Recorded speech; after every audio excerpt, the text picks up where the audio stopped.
What if, on a seemingly ordinary morning, the ocean that had always been your refuge became the stage for humanity's demise? Have you ever imagined what it would be like to be completely alone on the high seas when the first signs of an alien invasion appeared in the sky? This isn't just a science fiction story. It's a first-hand account from someone who never thought they'd have to fight for their survival in the face of something so unimaginable. My name is Jack Miller, a fisherman in the Gulf of Mexico, and in the next few hours, I'll tell you what it was like to face the first 24 hours of the alien invasion and why every second of that experience felt like a doomsday summons. That day, the sea was calm, seagulls cried in the distance, and everything indicated it would be another routine fishing trip. But suddenly, strange signals began to appear. The radio hissed in a different way, as if picking up distant voices in a language not of this planet. What would you do if, suddenly, your only line of communication with the world began transmitting sounds that defied logic? I, who had always trusted the silence of the ocean, began to sense that something was wrong, and what I would discover next would change my life forever. Stay with me until the end, because what you hear now may surprise you. On the horizon, lights that looked like moving stars began to take shape. They weren't planes, they weren't satellites, they were gigantic ships emerging from behind the clouds and casting beams of green light across the water's surface. I gripped the helm of my boat tightly, feeling as if the ocean, once endless and safe, had become a floating prison. Have you ever felt the helplessness of knowing there was nowhere to run? That was the first time I understood what it meant to be at the mercy of something far greater than any storm or danger I had ever faced at sea.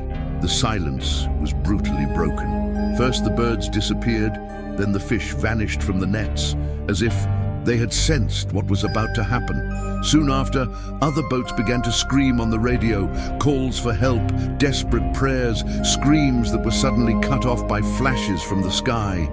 Each explosion lit up the ocean as if it were day, and with each passing second, fear gripped me. I looked to the horizon and saw the distant coast in flames, clear signs that the invasion was not just at sea, but across the entire earth. Imagine being alone, with no one by your side, surrounded by dark, waves and the metallic sound of something that doesn't belong on this planet. That's when I realized I had to choose, give in to panic or find a way to survive. I hid in the cabin, turned off the engine, and remained silent, praying they wouldn't find me. Breathing heavily, sweat pouring, heart racing, each minute felt like an eternity. Maybe you've never experienced it, but have you ever imagined battling absolute fear, trying to remain invisible in the face of a threat that could destroy the entire planet? Those first hours were a shock. The sea, once my home, became the most terrifying battlefield I'd ever witnessed. And as I struggled to stay alive, every flash of light in the sky announced that the invasion was just beginning. If surviving the first 24 hours already seemed impossible, what would come next was beyond my comprehension. And that's exactly when the real fight for survival began. I remember gripping the helm so tightly my fingers trembled, as if that piece of wood were the only thing keeping me connected to reality. The distant roar of explosions mingled with the sound of the waves, and for a moment I wondered if it was all real or just a nightmare from which I would soon awaken. But it wasn't a dream. The smell of smoke, the green light cutting through the sky, and the deathly silence of the ocean reminded me every second that I was living something I could never have imagined. And it's precisely here that I want to open a space for you who are following this story. What would you feel if you were in my shoes, alone on the high seas, facing an invasion that threatens all of humanity? If this topic resonates with you, leave a comment below with what has touched you most so far, whether it's a feeling, a memory, or even a reflection on how you would react. Your perspective is important because it transforms this space into a true community of survivors and science fiction enthusiasts. If you can, Please also like this video. It may seem like a simple gesture, but it's what makes this story reach more people who, like you, seek to connect with intense narratives of survival and alien invasion. And of course, subscribe to the channel to continue following each new episode of this journey. It's your participation that ensures I can come back here and share not only what I experienced in these first 24 hours, but also everything that's yet to come. As I think about all this, the sea around me remains dark and threatening, and each bright light on the horizon seems to announce that the next wave of destruction is about to begin. The day began like any other. I woke before sunrise with the sound of waves gently lapping against the hull of the boat and the salty smell of the ocean filling the air. A fisherman's routine is marked by repetition, brewing strong coffee to ward off the early morning chill, checking the nets, checking the engine, watching the sky for signs of the weather. It was a simple, almost automatic life, but one that gave me a sense of belonging. The sea was my silent companion, and each morning brought a peace few people on dry land could understand. At that moment, I believed nothing could shatter this tranquility.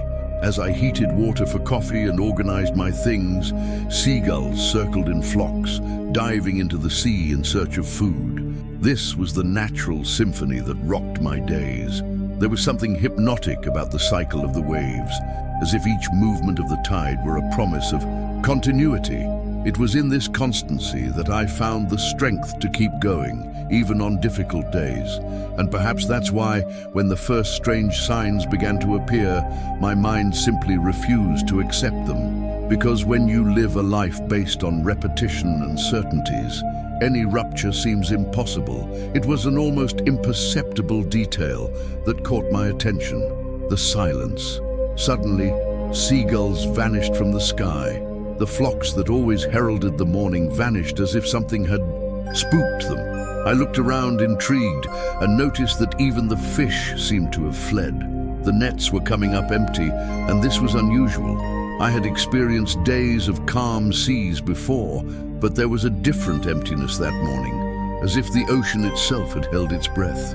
It was at that moment that I began to feel the weight of a hidden truth about to reveal itself. As I held the mug of still warm coffee, the boat's radio hissed strangely. It wasn't the usual interference noises any fisherman is accustomed to hearing. It was a different, irregular sound, almost like a voice in another language, mixed with metallic clicks. I frowned, put my ear closer, and tried to adjust the frequency. But the more I fiddled with the knobs, the more the sound became unsettling. I felt like someone, or something, was trying to communicate, but who on the open sea would speak like that? At that moment, something inside me shifted. My calm fisherman's mindset gave way to an almost paranoid attention. I began observing every detail of the horizon, every movement of the clouds, every vibration in the water. It's curious how, in situations like these, our minds quickly transform. Routine turns to distrust, and calm is shattered in seconds. This transition is brutal because it confronts us with unexpected decisions. Should we continue to believe it was all just a technical error with the radio, or accept that something much bigger was going on? That's when I noticed the first lights. Distant, almost like stars, but there was something about them that didn't quite fit. They moved erratically, changing direction at angles impossible for any known aircraft. My heart raced, and for a few seconds I wondered if I was just tired, if my mind was playing tricks on me. But it didn't take long to realize that those lights carried a presence that couldn't be ignored. It was like peering backstage at a show no one had announced, a revelation that shattered all my certainties. I gripped the helm tighter, not out of necessity, but because I felt I needed something physical to steady myself. It was as if the boat, small and vulnerable, was now the last link between me and normality. The lights in the sky began to multiply, and with them came an invisible pressure, as if the air had grown denser. Even the sea seemed to respond, the waves taking on a strange, almost hypnotic rhythm. And in that instant, I realized I wasn't just witnessing an inexplicable phenomenon. I was part of it. Now, I want to delve even deeper into this topic because what happened next not only shattered my routine, but also opened a wound in the way I saw the world. Each explosion on the horizon, each flash reflected in the sea, carried not only destruction, but also a psychological impact impossible to ignore. I wasn't facing an ordinary storm or an accident on the high seas. I was experiencing a forced transformation, thrust into a journey I never chose. The hidden truth unfolding before my eyes was clear. The earth was no longer just ours. As I replay the scene in my mind, I can feel the chill that accompanied me that morning. It wasn't just fear, it was a mixture of revelation and despair. I knew that from then on, every decision would matter. There was no survival manual, no protocols prepared for a fisherman in the midst of an alien invasion. And perhaps it's precisely this lack of answers that affects us most. The realization that we have no control, that we are merely passengers in a boat too small for the immensity of forces we don't understand. And if you've managed to imagine what it would be like to live this, if at any point you felt the same tension I did, leave a comment with the phrase, "This makes sense to me." That way I'll know you're on this journey with me, reliving every detail of this life-changing experience. The radio hissed irregularly, as if it had been seized by a frequency not of this world. It wasn't just ordinary interference, not the typical crackling sounds any fisherman is accustomed to hearing on the high seas. It was something deeper, as if distant voices were trying to penetrate the human sound barrier. I closed my eyes for a moment, trying to convince myself it was just a technical issue, but there was an almost hypnotic rhythm to the sequence of noises, as if it were a code, or even a language I didn't understand. It was at that moment that I realized my heart was beating faster than usual, and the feeling of routine was shattered once and for all. I looked to the horizon and saw them.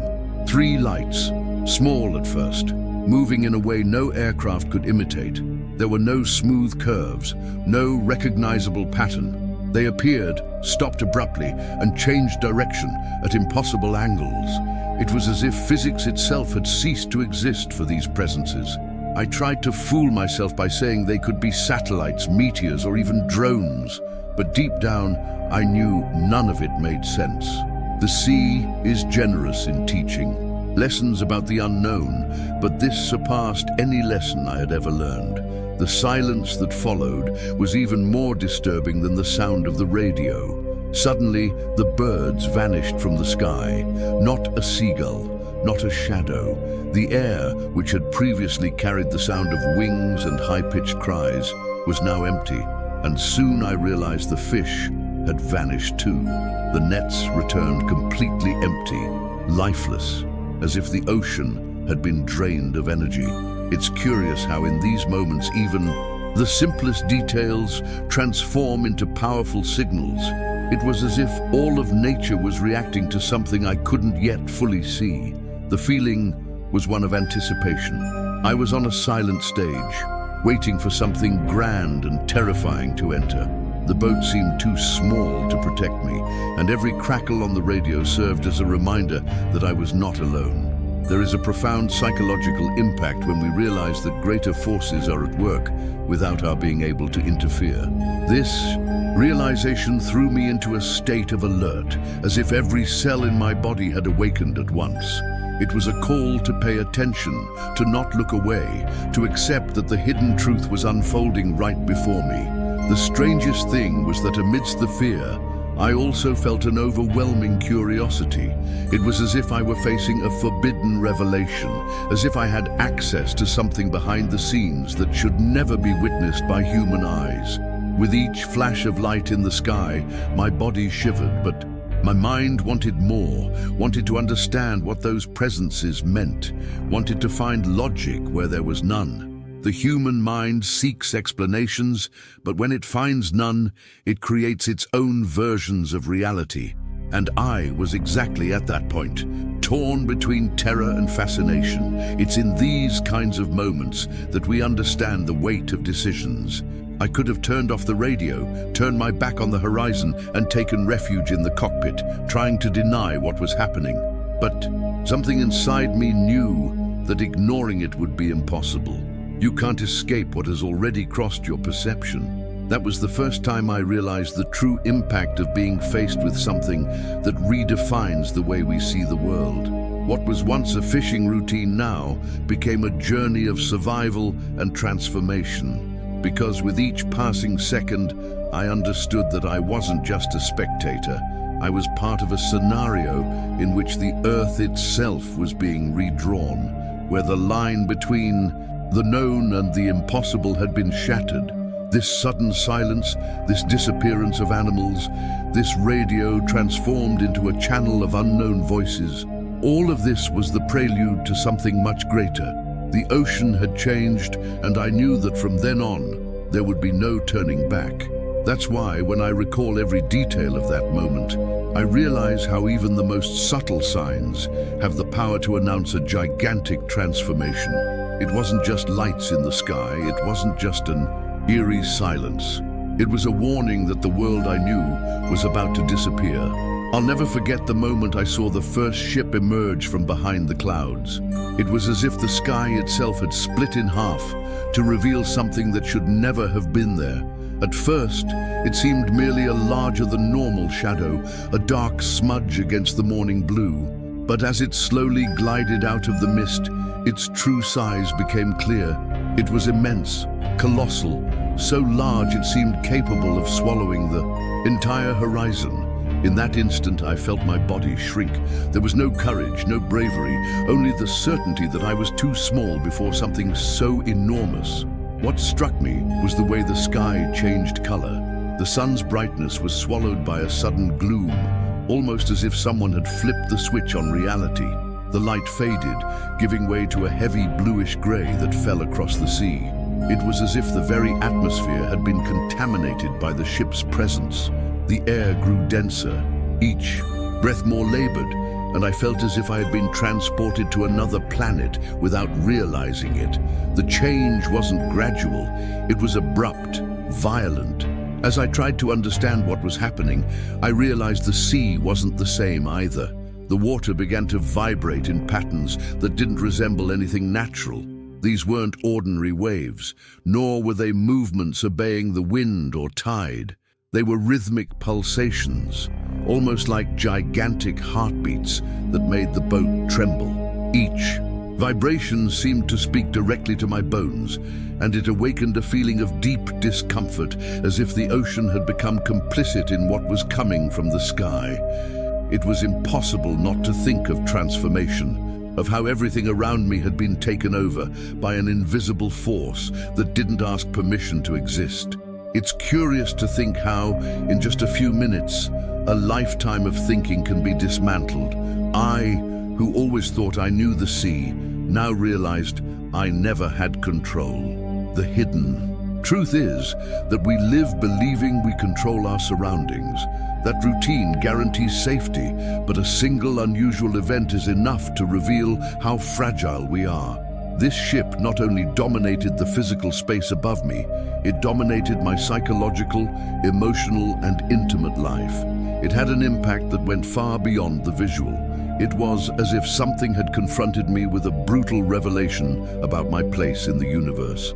With every second I stared at that colossal structure, I felt a mixture of fascination and despair. It was impossible to look away, like watching a devastating fire or an accident in slow motion. Part of me wanted to flee into the cabin, hide, but another part was mesmerized, wanting to absorb every detail. The ship's metal hull reflected a greenish glow, and within the shadows there seemed to be movement, as if something were alive within. The silence that accompanied everything was deafening, and the absence of any natural sound only made the scene more suffocating, And then came the moment when I understood the true extent of my powerlessness. The boat rocked like a toy, tossed about by vibrations that didn't obey any known laws. With each tremor, my body reacted instinctively, but there was nothing I could do to stabilize the vessel. Holding the rudder was useless, shouting made no sense, praying seemed insufficient.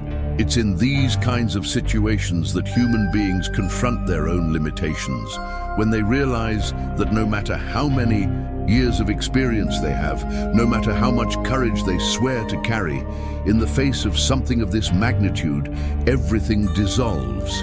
Because what that ship provoked wasn't just fear, it reconfigured the way I perceived time, space, and even my own identity. I was no longer just a fisherman on the high seas. I was witness to an event that shattered humanity's certainties. The journey that began with silence and radio crackles had now transformed into an invisible battle between the unknown and my desperate need to survive. Every detail of that presence forced me to look inward, revisit past decisions, and accept that no amount of preparation would be enough.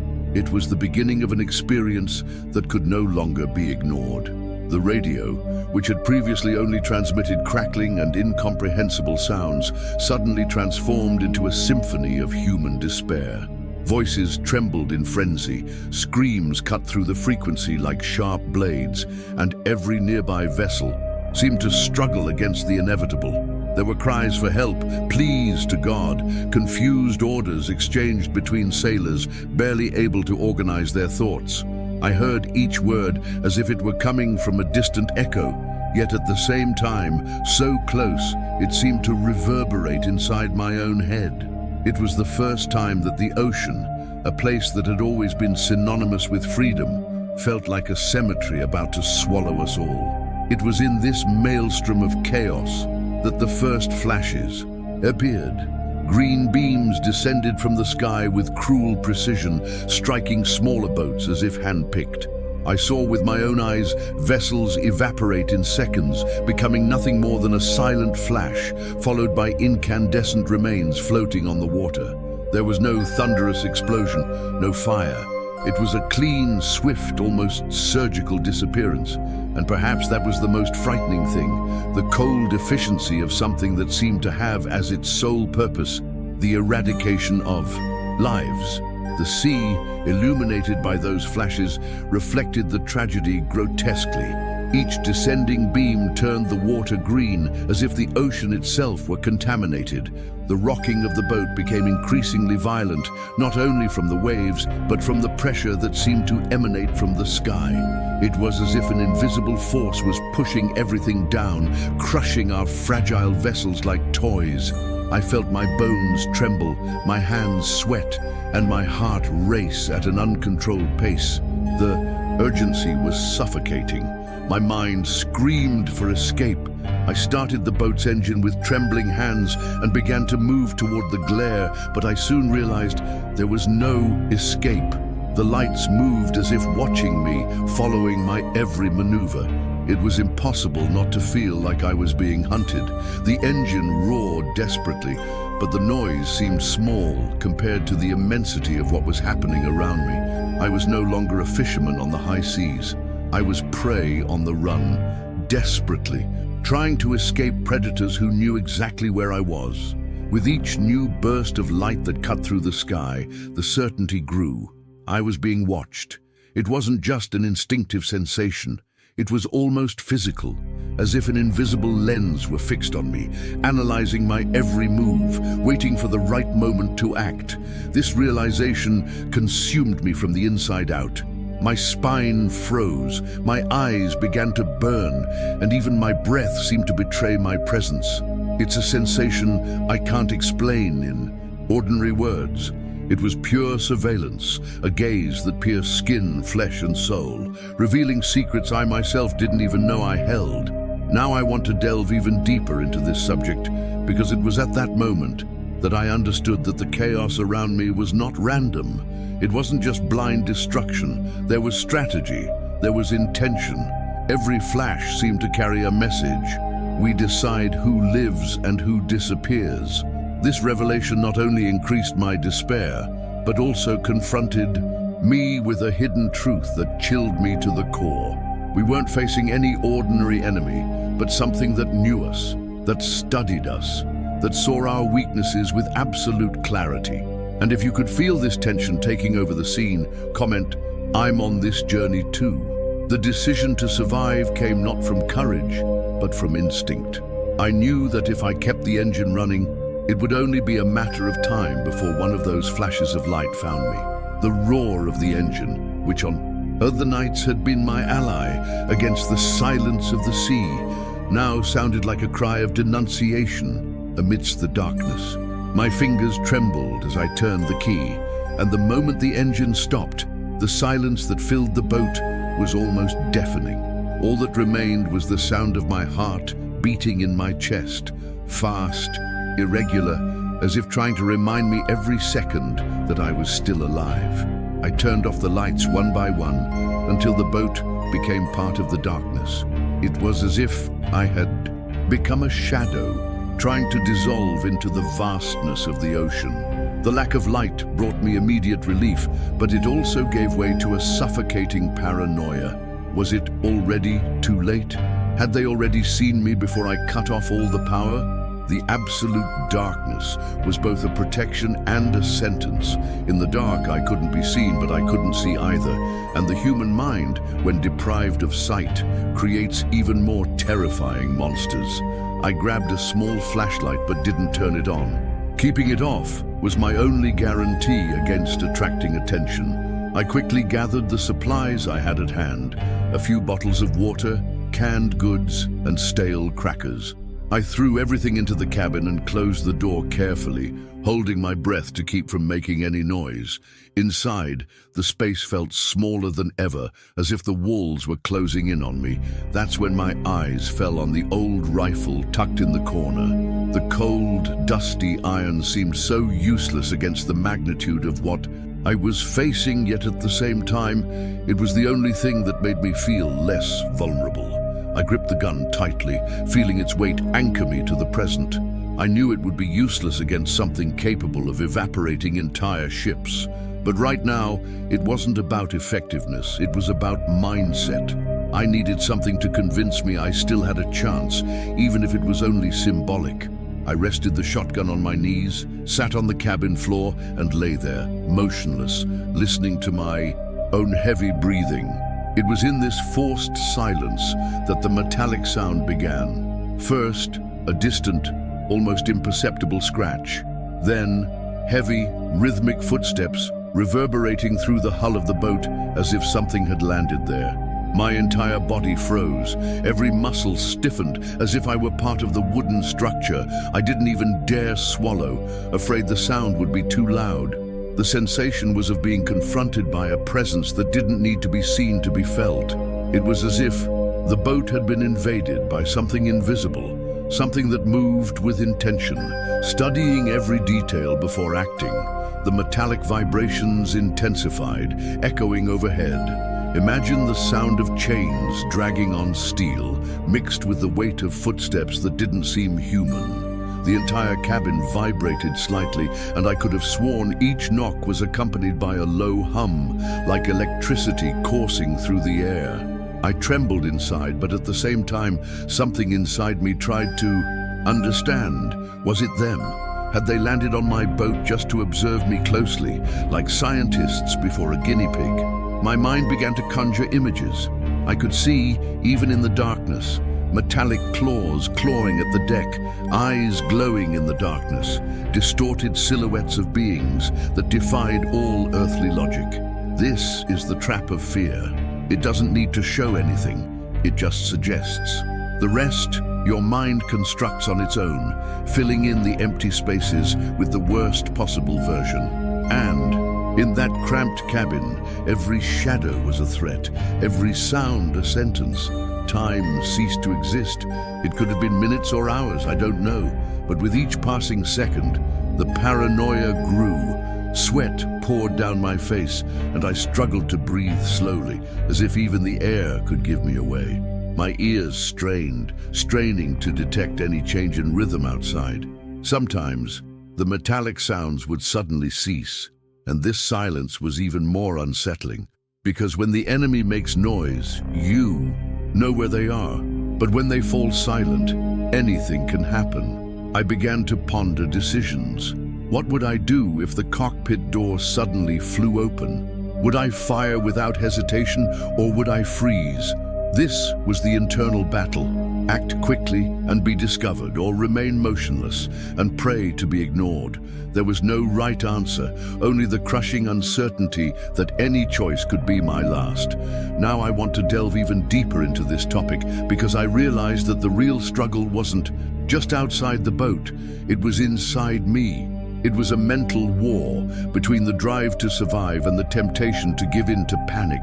Every metallic sound on the deck was a cruel reminder that I was just a small piece in a much larger game, and that the survival strategy wasn't just hiding in the dark, but bearing the psychological weight of being hunted. The sea, which had always been my silent companion, now seemed complicit in that presence. The rocking of the boat, once comforting, now reminded me that I was isolated, vulnerable, exposed in an unwitnessed vastness. I had no neighbors, no help, no witnesses. It was just me, my heavy breathing, a rusty shotgun, and the metallic sound of something that shouldn't be there. And if you could feel this claustrophobia, this silent fear that enveloped me at every moment, write in the comments, "This makes sense to me." The following hours lost all measure. Inside the dark cabin, I counted my heartbeats like someone measuring the distance of a storm, trying to guess when the metallic footsteps would finally cease.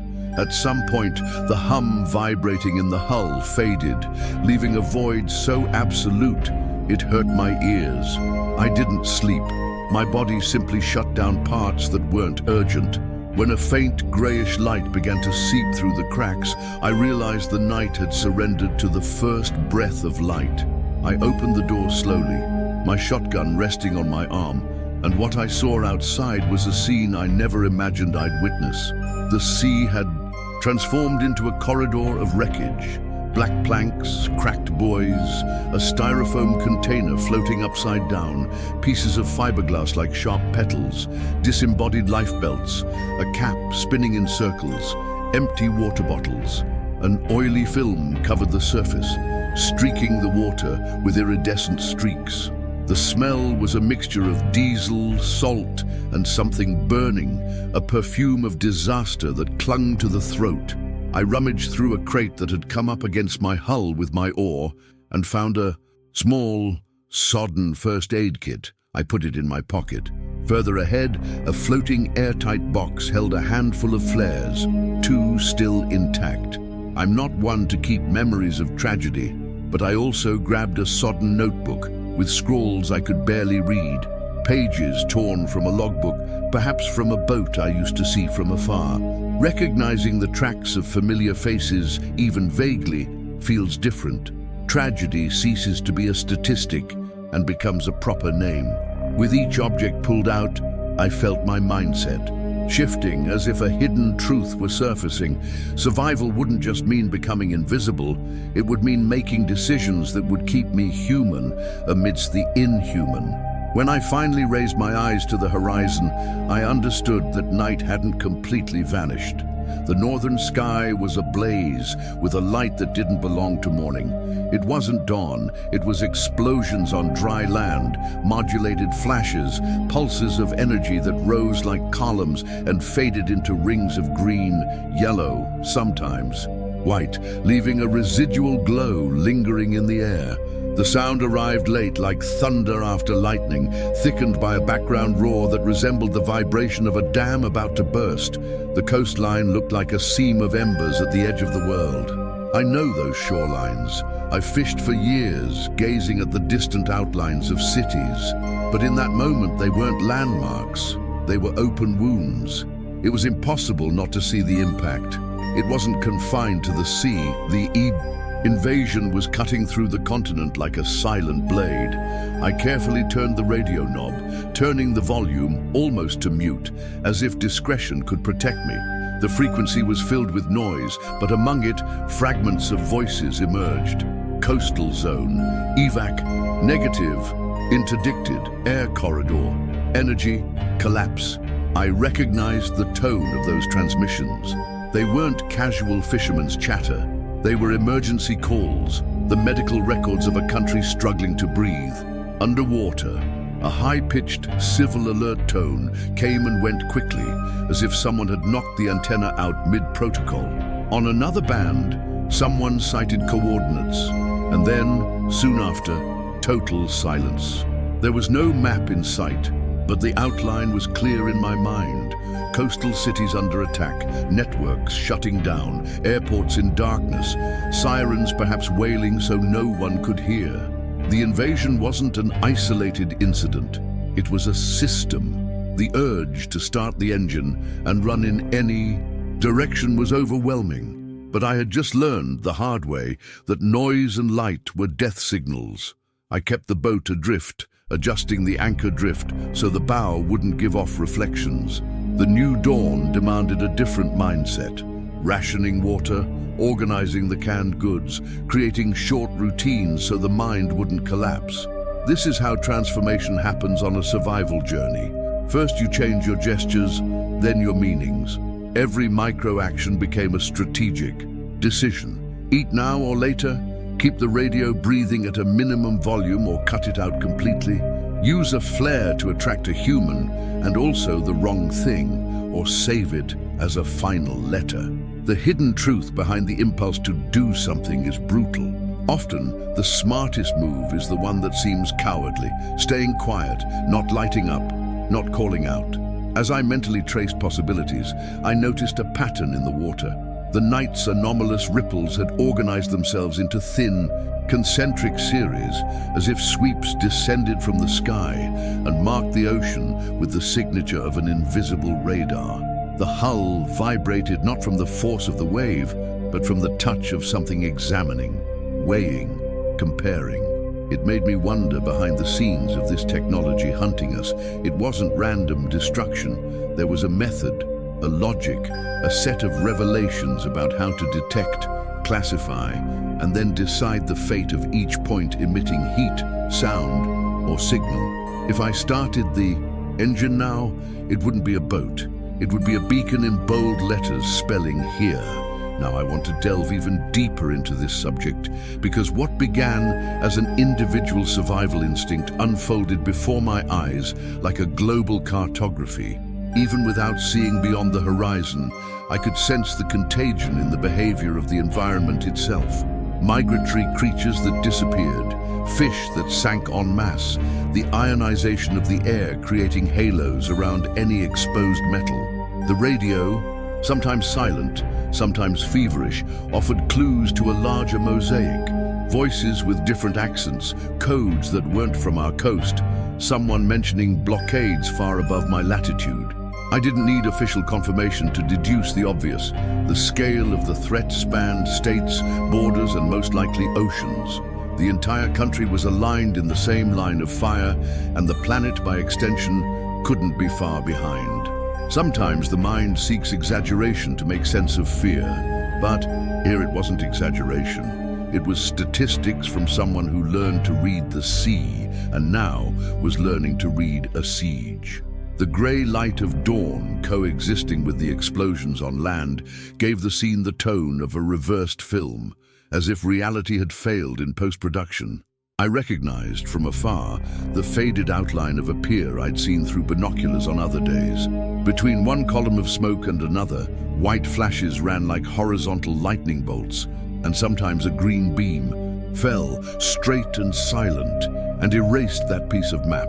The sound arrived later, chewed up by the wind, and every time it hit the hull, I felt a shiver run down my arm to my useless shotgun.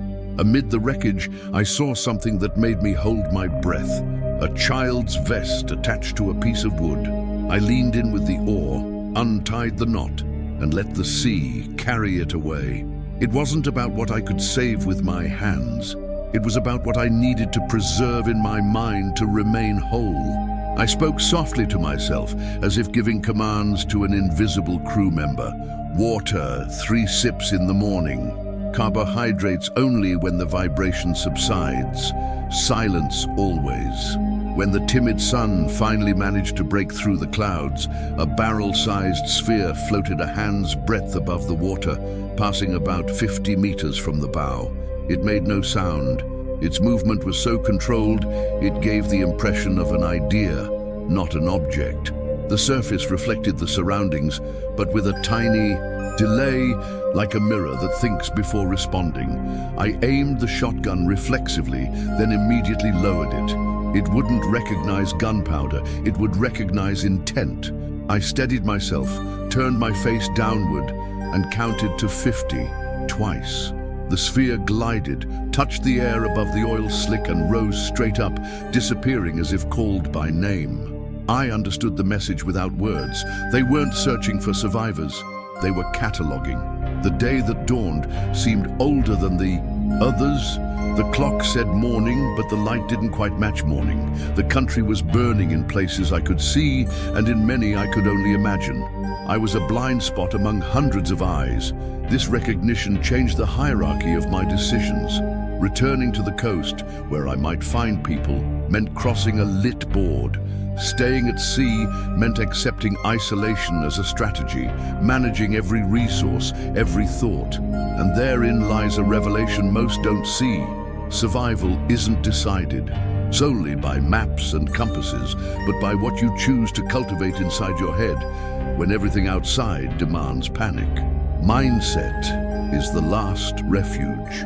I clung to it as I gathered what I could from the wreckage: a half-liter water jug, a piece of canvas that could be used as shade, 2 meters of rope. I secured everything to the deck without making any noise and returned to the cabin to reorganize the small routine that would carry me through the next few hours. The radio was at a breathy volume, enough to intercept any repeating pattern, any phrase that sounded like a route, a refuge, a code. Another explosion split the horizon, and a fine rain of soot fell like warm snow. Salt mixed with the ash and stuck to my lips. I licked my mouth out of habit and tasted electricity. Inside, the feeling of being watched didn't disappear. She simply changed her clothes. It was no longer the fear of footsteps on the hull. It was the certainty that wherever I pointed the bow, someone miles above could follow the line. Still, something inside me urged movement. A stationary boat is a dangerous metaphor. I carefully removed the drift anchor, swung the bow eastward, where the columns of light seemed less aggressive, and let the hull drift with a gentle current. It wasn't escape, it was alignment with the flow. Sometimes the best decision is to let the sea reposition you a few inches of courage at a time. As the hull glided, I noticed that between the radio crackles, a voice insisted on a pattern. It repeated numbers in a series, paused and repeated again. I wrote it down on a dry piece of paper, cross-referencing it with the little mental cartography I still had. They weren't exact coordinates that I recognized, but the cadence reminded me of time markers, perhaps windows of silence during which the sweeps were less intense. If so, it meant there were backstage operations to this operation, moments of recharging, of switching, of reorganization. If I could chain my movements to these gaps, I might gain a few meters of invisibility. It wasn't much, but on a board like this, every meter is worth a day. The light of dawn, this false dawn of a world in flames, continued to tremble above the columns of smoke. The sea, laden with signals, seemed like a nervous organism, transmitting information I was only beginning to decipher. I had no way of knowing where the siege ended, but I had already understood enough to accept its scale. It wasn't just my patch of ocean, nor my coast, nor my state. It was the entire country being redrawn from above, and the planet, instinct told me, was on the same operating table. And yet, amidst this immense panorama, what would decide the next minute was still ridiculously small. A flick of the wrist at the helm, a held breath, a restrained impulse.